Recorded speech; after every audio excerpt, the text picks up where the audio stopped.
Hello friends, welcome to Impetus classes. SBI PO prelims exam के लिए on going arithmetic questions के 300 question series में आपका स्वागत है। आज हम फिर से करेंगे बेहतरीन 5 क्वेश्चन। प्रीवियस वीडियो में थोड़ा साउंड क्वालिटी का आपको प्रॉब्लम हो रही होगी, तो उसके लिए मैं बहुत ज़्यादा माफ़ी मांगता हूँ। I am really sorry, but उसमें थोड़ा कॉर्ड की प्रॉब्लम हो गई जिसकी वजह से साउंड मेरा क्लियर आया, पर बैकग्राउंड नॉइस जिसे कहते हैं हम, बैकग्राउंड नॉइस भी उसमें काफ़ी आ गई है, तो उसके लिए हम काफ़ी आपसे माफ़ी चाहते हैं। तो चलिए आज का बेहतरीन 5 क्वेश्चन कीजिए। और हाँ, पीछे वाले प्रीवियस वीडियो में आपको सॉल्यूशन आपको पूरा समझ में आ जाएगा, थोड़ा नॉइस ज़्यादा है तो उसको इग्नोर कीजिएगा प्लीज़। तो आज का पहला क्वेश्चन देखते हैं। काफ़ी अच्छा क्वेश्चन है पहला, और रिलेटिव स्पीड के कॉन्सेप्ट पे है, तो उसको बहुत ध्यान से समझने की कोशिश कीजिएगा।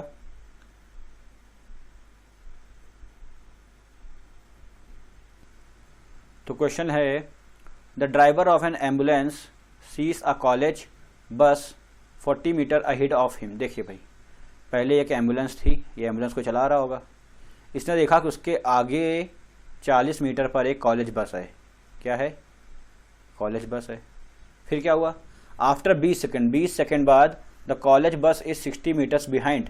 20 सेकेंड बाद क्या हुआ कि बस जो थी वो एम्बुलेंस से 60 मीटर पीछे हो गई, 60 मीटर पीछे चली गई, अभी 40 मीटर आगे थी। तो ये हुआ क्या होगा? ये हुआ होगा कि ये बस मान लो यहाँ थी, पहले एम्बुलेंस यहाँ रही होगी, ये एम्बुलेंस आई, इसके पास से गुजरी, इसको ओवरटेक किया और इसके आगे निकल के फिर एम्बुलेंस आगे आ गई। तो टोटल कितने डिस्टेंस कवर करी एम्बुलेंस ने यहाँ से यहाँ तक के लिए? 100 मीटर्स। 100 मीटर कवर करी, देखिए 60 ये और 40 ये, 100 मीटर कवर करी। तो डिस्टेंस हमारे पास कितनी होगी? 100 मीटर। ठीक, इस सबको उसमें करने में कितना टाइम लगा? 20 सेकंड। 20 सेकंड बाद बोला गया 20 सेकंड टाइम लगा। तो डिस्टेंस का फॉर्मूला क्या होता है? Speed into time. Distance 100 metre, speed हमको नहीं अभी पता, लेकिन टाइम पता है कि 20 सेकंड लगे। अच्छा, स्पीड क्या होगी? ये पता कि एम्बुलेंस की स्पीड कितनी थी? 30 किलोमीटर। एम्बुलेंस कितनी थी? 30। बस की स्पीड हमको निकालनी है, बस के मान लेते हैं एक्स रही होगी। अब देखिए, एम्बुलेंस बस की ही तरफ जा रही थी यहाँ तक, फिर बस एम्बुलेंस तरफ आ रही थी, तो दोनों हर केस में जो रिलेटिव स्पीड होगी वो क्या होगी? इन दोनों का डिफरेंस। एम्बुलेंस और बस की स्पीड डिफरेंस ही होगा हमारी स्पीड। तो वो कितनी हो जाएगी? 30 माइनस एक्स। भाई एम्बुलेंस की स्पीड ज़्यादा होगी, इसमें 30 को आगे लिखा है एक्स। अच्छा, ये क्या 30 minus x kilometre per our में है, तो इसको चेंज करेंगे मीटर पर सेकंड में, किससे मल्टीप्लाई कराएंगे? 5/18 से।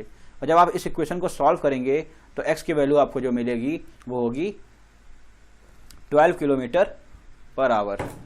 कितनी मिलेगी आपको इसके इक्वेशन सॉल्व करने पे? एक्स की वैल्यू 12 किलोमीटर पर आवर। तो आंसर क्या हो जाएगा? 12। तो आई होप ये कॉन्सेप्ट आपको समझ में आ गया होगा। ना कॉन्सेप्ट समझ में आया हो तो एक बार फिर इस वीडियो पॉज कर लीजिए और फिर समझने की कोशिश कीजिए। अब हम चलते हैं अपने नेक्स्ट क्वेश्चन की तरफ। हम बार बार कॉन्सेप्ट को समझा नहीं सकते क्योंकि हमारे पास वीडियो लेंथ की एक लिमिट है, उससे ज़्यादा हम लेंथ बना नहीं सकते। तो आई होप ये आप मेरी मजबूरी भी समझेंगे।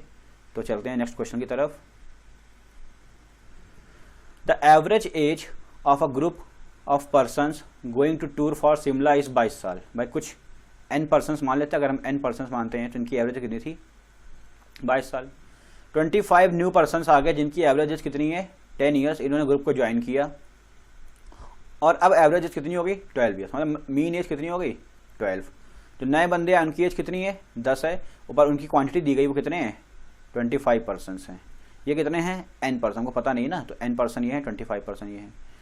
तो अब यहाँ जो रेशियो निकल के आएगा वो होगा कौन सा? अब देखिए फिर से, जैसे प्रीवियस वीडियो में बता चुके हैं काफ़ी बार कि एलिगेशन कॉन्सेप्ट में एवरेज इक्वल टू क्या होता है? जो डिनोमिनेटर होता है सामने वाला वो क्या होता है? Total number of persons. तो हमेशा एवरेज किसके रिस्पेक्ट में निकालते हैं हम लोग हैं? पर्सन के रिस्पेक्ट में। तो एवरेज में क्या आएगा? यही क्वांटिटी आएगी, पर्सनस की क्वांटिटी आएगी। तो रेशियो जो आएगा वो पर्सनस का ही होगा। अब देखिए ज़रा, 22 माइनस 12 10, 12 माइनस 10 2। अब देखिए 2 1 2, तो 1:5 आ गया। ये 5% मतलब 5 यूनिट लोग होंगे और ये 1 लोग होंगे। अगर हमारा 5 लोग क्वेश्चन का कितना है? 25% के बराबर है, तो ये 1 बराबर कितना हो जाएगा? 5 नहीं हो जाएगा भाई? तो n की वैल्यू कितनी हो जाएगी? 5। तो 5% n के रहे होंगे। शुरुआत में पूछा गया था ना इनिशियली कितने थे, तो कितने रहे होंगे? 5 लोग। तो आई होप ये क्वेश्चन भी आपको समझ में आ गया होगा। अब हम चलते हैं नेक्स्ट क्वेश्चन की तरफ। फिर ये the 2 vessels A and B contain a mixture of milk and water. In the first vessel A has the ratio of milk to water 8:3। ठीक है। सेकेंड वेसल में B है, उसमें रेशियो 5:1 है। एक 35 लीटर कैपेसिटी है। देखिए अच्छा, पहली बात ये 35 लीटर कैपेसिटी वेसल, अच्छा ठीक है। उसको फिल करा गया 2 वेसल से इस तरह कि अब फाइनल में क्या मिल्क वाटर 4:1, तो आपको बताना है कितना फर्स्ट वेसल से यूज़ किया होगा। तो हम हर केस में क्या करेंगे, मिल्क ही ले लेते हैं। तो पहले वेसल ए लेते हैं, फिर वेसल बी लेंगे और फिर एक मिक्सचर वाला। तो वेसल ए में कितना मिल्क था, 8/11। 8/11 कैसे आया भाई, 8 और 3 वाटर था, तो 8, तो भाई 8 अपॉन टोटल ये हो गया। ऐसे यहाँ पे भी निकाल लेते हैं, तो यहाँ कितना होगा 5/6, भाई रेशियो निकाले ना 5/6 हो जाएगा। ठीक है, अब आप पूछ सकते 8 और 5 क्यों रखा, 8 और 5 इसने नहीं रखा ना, क्योंकि यहाँ पे 8/11 जो ये हमारी जो क्या बोलते हैं इसे, जो ये हमारा है इन मिक्सचर का अमाउंट है वो इक्वल नहीं है। ठीक है, अगर मिक्सचर का अमाउंट इक्वल होता था तो आप 8, 5 वो कुछ भी वो रख सकते थे, कोई इशू ना होता। तो 8/11 मिक्स कितना हो जाएगा भाई, मिल्क की क्वांटिटी होगी इसमें, और सेकंड वेसल में मिल्क की क्वांटिटी कितनी होगी 5/6 होगी। और इस तरह फाइनल वेसल में जो बना है, जो नया आया है, कितनी है इसमें, कितनी मिल्क क्वांटिटी 4/5। तो मिक्सचर का भी फॉर्मूला, मिक्सचर को भी हम किस पे निकालते हैं, क्वांटिटी पे। तो यहाँ क्या आएगा, क्वांटिटी आएगी। ठीक, Q1 आएगा यहाँ पे भी और Q2 आएगा यहाँ पे भी। ठीक है, अब देखिए ज़रा, सबसे पहले तो हम डिनोमिनेटर सेम कर लें। तो यहाँ पे बहुत ही बढ़िया डिनोमिनेटर आएगा। तो 11, 6 और 5 का एलसीएम ले लेंगे, वो आएगा कितना आपका 330। तो 330 को लाने का हम क्या करेंगे, 11 वाले मल्टीप्लाई करेंगे 30 का, 30 का ऊपर और 30 का ही मतलब ऊपर नीचे दोनों तरफ। इस तरह यहाँ कराएंगे हम 55 का, और यहाँ कराएंगे हम 66 का। तो एक नया आ गया, जरा समझते हैं। अब देखिए ये सब होने के बाद डिनोमिनेटर दो होगा, सब बराबर हो जाएगा, तो काट देते हैं। अब देखिए तो ये हो गया 240, 275 और 264। तो ये हो गया 24 और ये हो गया 11। तो 11:24, तो हमारा टोटल कितना हो गया 35। हमारा टोटल 35 है। क्वेश्चन में टोटल कितना दिया गया है 35 लीटर कैपेसिटी। टोटल कैपेसिटी कहाँ है, यही तो है। तो यदि कि टोटल 35 लीटर है, अगर हमारा 35 उनका 35 के बराबर है, तो फिर वही बात है, जो वैसा लेकर रेशियो होगा वही वैल्यू भी होगी। तो वैसा रेशियो कितना था 11, तो 11 लीटर होगा राइट आंसर। ठीक है, तो आई होप ये क्वेश्चन भी आपको समझ में आ गया होगा। अब हम चलते हैं नेक्स्ट क्वेश्चन की तरफ आज की वीडियो के। ये भी क्वेश्चन काफ़ी अच्छा है। इसमें दिया गया है कि मिस्टर रमेश ने 10% ऑफ कुछ अमाउंट अपने वाइफ को दिया, 10% of some amount to his wife. फिर 10% हॉस्पिटल एक्सपेंसेस में निकाल दिया। फिर उसके बाद जो 10% रिमेनिंग था वो चैरिटी को दे दिया। और इस तरह उसके पास 7290 रुपये बचते हैं। तो हमको बताना है कि what is the initial sum of money with that. उस बंदे के पास शुरुआत में कितना हुआ था, मान लीजिए शुरुआत में उसके पास रहा होगा 100x।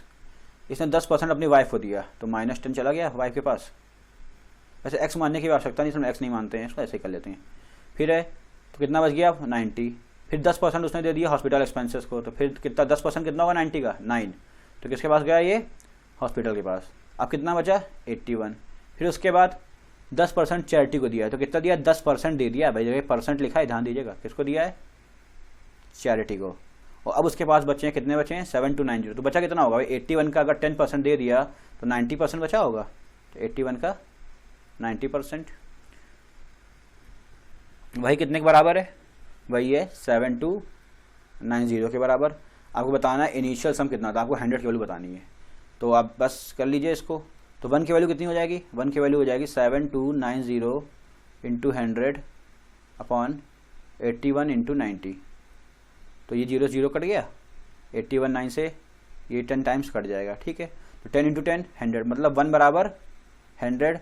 तो इनिशियल अमाउंट कितना था 100 था, तो 100 बराबर कितना हो जाएगा 100 into 100 that is equal to 10,000। तो आई होप ये क्वेश्चन भी आपको समझ में आ गया होगा। अब हम चलते हैं आज के नेक्स्ट क्वेश्चन की तरफ। ये भी बेहतरीन क्वेश्चन है, ध्यान से देखिएगा इसको। लिखा है there are sufficient food for certain number of soldiers for certain number of days. ये सफिशिएंट फूड है, काफ़ी फूड है कुछ लोगों के लिए, कुछ सोल्जर्स कुछ दिनों के लिए। तो हमको मान लेते हैं कि S सोल्जर्स रहे होंगे, D डेज रहे होंगे। ठीक है, फिर क्या हुआ 20 दिन बाद 1/4 सोल्जर चले गए। अच्छा 1/4 चले गए, तो मान लेते हैं 4 सोल्जर उस शुरुआत में रहे होंगे। अब 1 चले गए तो कितने बचे 4 बचे। ठीक है, तो 20 दिन बाद चले गए, फिर 1/4 चले गए, 3 बचे। तो बताना जो बचा हुआ खाना था वो अभी वो 13 लोगों के लिए होगा। अब देखिए 4 सोल्जर्स का जो 20 दिन बाद का खाना, तो D-20 खाना हो जाएगा। तो इतना खाना बच गया होगा भाई। 20 दिन तक तो 4 सोल्जर्स कुछ ना कुछ खाना खा ही रहे थे। अब जो भी बचे हुए दिन का खाना होगा 4 सोल्जर्स का D-20 डेज का खाना ही अब ये 3 सोल्जर्स पहले की तरह D डेज में खा लेंगे। आपको बताना है कि कितने स्टार्टिंग में डेज रहे होंगे। बस इसको सॉल्व कर लीजिए, आंसर आ गया। तो 4D - 80 which is equal to 3D। D की वैल्यू कितनी हो गई 80। तो कितने दिन का शुरुआत में रहा होगा 80 दिन का। तो कॉन्सेप्ट समझ में आ गया कि देखो 4 लोगों ने 20 दिन तो कुछ खाना खा लिया, 4 लोगों ने 20 दिन खा लिया, काम खत्म हो गया, उसका मतलब भी नहीं। जो बचा है वो बचा कितना है भाई, अगर टोटल डी डेज थे तो उसमें 20 घटा दो, तो 4 लोगों के जो डी माइनस 20 दिन का खाना था, इतना खाना बच गया। और यही खाना कौन खाएगा, 3 लोग खाएंगे कितने दिनों में, टोटल डी डेज में। बस इसको सॉल्व कर लीजिए, आपका आंसर आ गया। तो आई होप ये क्वेश्चन भी आपको समझ में आ गया होगा। तो हम चलते हैं नेक्स्ट क्वेश्चन की तरफ। ये भी काफ़ी अच्छा क्वेश्चन है। Pranab walked at 5 kilometre per hour for certain part of journey. ठीक है, कुछ पार्ट वो चला 5 किलोमीटर से, तो मान लेके कुछ जर्नी है, कुछ पार्ट वो चला 5 किलोमीटर पर आवर। ठीक है, फिर लिखा है and then he took an auto for the remaining part of the journey and travelled at 25। फिर कुछ पार्ट से चला, कुछ उसने ऑटो ले लिए तो 25 से चला। इस तरह उसको if he took 10 hour total for the entire journey, अगर टोटल उसको 10 घंटे लग गए तो टोटल टाइम कितना लगा उसको इस पूरे काम करने में, पहले पैदल चलने में, फिर ऑटो लेने में 10 घंटे लग गए। फिर what part of the journey did he travel by auto, आप बताना कितना वो ऑटो चला होगा, कितना kilometres. If the average speed of the entire journey भी 17 किलोमीटर, अगर एवरेज स्पीड कितनी दी गई है आपको 17। समझ में आ रहा है कि मिक्सचर एंड एलिगेशन सही हो जाएगा, क्या बोलते हैं एलिगेशन से कर लेते हैं। तो पहले 5 फिर 25 और 17। अब आप पूछेंगे रेशियो क्या आएगा, फिर वही चीज़ है, स्पीड दिया गया, हमने स्पीड कम रख रहे हैं एलिगेशन में, तो स्पीड बराबर क्या होता है डिस्टेंस अपॉन टाइम। तो डिनोमिनेटर वाली वैल्यू आएगी तो टाइम का ही रेशियो आएगा। तो 8, ये कितना 8 नहीं, ये हो जाएगा 12, ये हो जाएगा 8, तो 4 2 जा 2 रेशियो 3, तो ये क्या आया, ये टाइम का रेशियो आया। 2 + 3 5, भाई हमारा टोटल हमारे पास दिया गया टोटल टाइम दिया गया है, तो टोटल टाइम इक्वेट कर लेते हैं। 2 + 3 5, हमारा 5, इनके 10 के बराबर, तो 1 की वैल्यू 2, तो 2 की वैल्यू 4, और इधर कितनी आ गई 6, तो 4 घंटे और 6 घंटे आ गया। अब पूछा गया है कि उसने क्या पूछा गया था, ऑटो से कितना टाइम है, तो ऑटो वाली डिस्टेंस ये थी ना, लिखा है ना ऑटो से 25 किलोमीटर के हिसाब चला, ट्रेवल्ड बाय ऑटो, तो ऑटो के जो चला 25 किलोमीटर से उसने 6 घंटे में चला, तो टोटल डिस्टेंस कितनी कवर करी होगी 25 × 6 भाई स्पीड इंटू टाइम, यही तो होता है 25 से 150, तो 150 kilometre is the right answer. तो आई होप ये क्वेश्चन भी आपको समझ में आ गया होगा, काफ़ी अच्छा क्वेश्चन था। तो अगर आज की वीडियो बहुत अच्छी लगी हो तो ज़रूर चैनल को सब्सक्राइब कर लें, वीडियो को लाइक करें, अपने फ्रेंड्स में ग्रुप्स में सब में शेयर कर दें, और प्रीवियस वीडियो में जो साउंड क्वालिटी का इशू है उसके लिए हमें माफ़ करें, पर अब नेक्स्ट वीडियो में पूरी कोशिश करें कि इस तरह का इशू ना हो। तो thank you and have a nice day.